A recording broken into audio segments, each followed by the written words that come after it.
আসসালামু আলাইকুম আরহামাতুল্লাহি অবারকাতু। আপনারা দেখছেন মফিদি মিডিয়া, সাথে আছি আমি মনসুরুল হক মফিদি। আজ আমরা সরাসরি পবিত্র কোরআন হাদিস রিসার্চ করে গবেষণা করে একটি অত্যন্ত গুরুত্বপূর্ণ বিষয় শিখব এবং জানব। সেটি হচ্ছে নেককার সন্তান, ভালো সন্তান লাভের দোয়া ও আমল আমরা খুব সহজেই শিখে নেব। ঠিক আছে, প্রত্যেকটা মা বাবাই কিন্তু চান যে তার সন্তান নেককার হোক, ভালো হোক। সেটা প্রত্যেকটা মা বাবারই একান্ত চাহিদা রয়েছে, চাওয়া রয়েছে।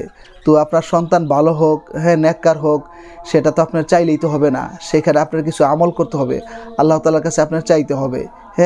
এই বিষয়গুলো আপনার ফলো করতে হবে, তাহলে আপনার সন্তানকে আল্লাহ তাআলা নেককার বানিয়ে দিবে, ভালো বানিয়ে দিবে। ঠিক আছে, একদম সহজ দোয়া, সুন্দর দোয়া আপনাদেরকে আমি শিখিয়ে দিচ্ছি। কোরআন হাদিসের মধ্যে নেককার সন্তান লাভের অনেক দোয়া রয়েছে। তো অনেকগুলো কঠিন, অনেকে করতে পারেন, অনেকে করতে পারেন না। তো একদম সহজ যেটা, ছোট যেটা, সুন্দর যেটা, সেটাই আমি আপনাদেরকে এখন সুন্দর করে কোরআন থেকে বুঝিয়ে বলে দিচ্ছি ইনশাল্লাহ। খুব সুন্দর করে নির্ভরযোগ্য তথ্য থেকে আপনারা খুব সহজে চাইলে করতে পারবেন। তো আপনার সন্তান যদি নেককার হয়, ভালো হয়, এই সন্তান আপনার দুনিয়াতেও আপনার ফায়দা দিবে, পরকালেও এই সন্তান আপনার ফায়দা দিবে। আর আপনার সন্তান যদি বদকার হয়, যদি গুনাহগার হয়, যদি নাখাস্তা হয়, তাহলে এই সন্তান দুনিয়াতেও আপনার জন্য অশান্তির কারণ হয়ে দাঁড়াবে, পরকালেও এই সন্তান আপনার জাহান্নামে যাওয়ার কারণ হতে পারে। ঠিক আছে, তো সেই জন্য আপনার সন্তান নেককার হোক, এটা চাইলে আপনাকে যে আমলটি করতে হবে সেটা হচ্ছে আপনাকে খুব বেশি পরিমাণে কোরআনে বর্ণিত এই দোয়া রব্বি হাবলি মিনাস সলিহিন, এই দোয়াটাকে আপনাকে পাঠ করতে হবে। ঠিক আছে, যে নবী রাসূলদেরকে আল্লাহ তাআলা এই দোয়াটা শিখিয়ে দিয়েছিলেন যে আপনার নেককার সন্তানের জন্য এই দোয়াটা পড়বেন, রব্বি হাবলি মিনাস সলিহিন, এটা আপনাকে পাঠ করতে হবে। এছাড়া এই যে একটা দোয়া আমি আপনাদেরকে শিখিয়ে দিচ্ছি, দোয়াটি হচ্ছে আল মোতাকাব্বিরু। আল মোতাকাব্বিরু, এই শব্দটি আপনারা বেশি পরিমাণে চলতে ফিরতে স্বামী স্ত্রী দুইজনেই পাঠ করবেন। ঠিক আছে, এই যে রব্বি হাবলি মিনাস সলিহিন এই দোয়াটাও এবং আল মোতাকাব্বিরু এই দোয়াটা স্বামী স্ত্রী উভয়জনকে কী করতে হবে? পাঠ করতে হবে। কারণ একটা সন্তান এককভাবে হয় না, স্বামী স্ত্রী দুইজনের যৌথ প্রচেষ্টায় হয়। ঠিক আছে, তো সেই জন্য আপনাকে আল মোতাকাব্বিরু এই দোয়াটা চলতে ফিরতে হবে, যে কোনো সময় অধিক পরিমাণে কী করতে হবে? পাঠ করতে হবে। সেই সাথে আপনারা যখন স্বামী স্ত্রী যখন মিলিত হবেন, যখন সঙ্গম করবেন বা মিলন করবেন, তার পূর্বে স্বামী স্ত্রী দুইজনকেই এই দোয়াটা আপনার 10 বার করে কী করতে হবে? পাঠ করতে হবে। ঠিক আছে, দোয়াটি হচ্ছে আল মোতাকাব্বিরু, আল মোতাকাব্বিরু, আল মোতাকাব্বিরু। আল মোতাকাব্বিরু এই শব্দটি 10 বার করে পাঠ করে এরপর স্বামী স্ত্রীর যৌন মিলনে লিপ্ত হবেন ইনশাল্লাহ।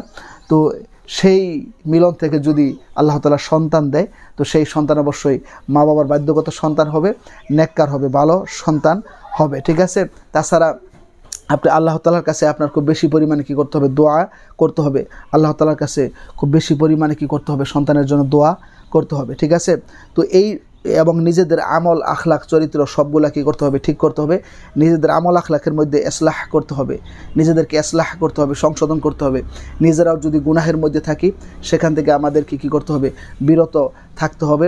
আমাদেরকে নেক কাজের দিকে আসতে হবে। বিশেষ করে যখন এই সন্তান যখন গর্ভে থাকে, তখন মাকে কোরআনের তেলাওয়াতকারী হতে হবে, জিকির আজগার করতে হবে, সলাত আদায় করতে হবে, নামাজ আদায় করতে হবে, পর্দা পোশিদাভাবে থেকে সুন্দরভাবে এই সন্তানটাকে ডেলিভারি করতে হবে। তাহলে এই সন্তান অবশ্যই মা বাবার বাধ্যগত সন্তান হবে, নেককার হবে, এবং সেই সাথে আল্লাহ তাআলার কাছে নেককার হওয়ার জন্য খুব বেশি বেশি দোয়া করতে হবে।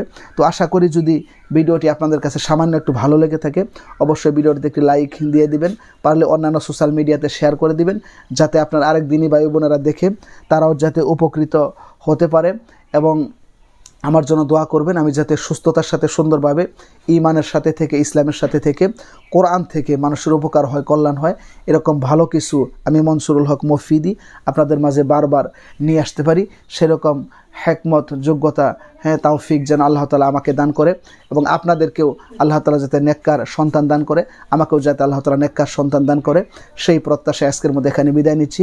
আসসালামু আলাইকুম ওয়া রাহমাতুল্লাহি ওয়া বারাকাতুহু।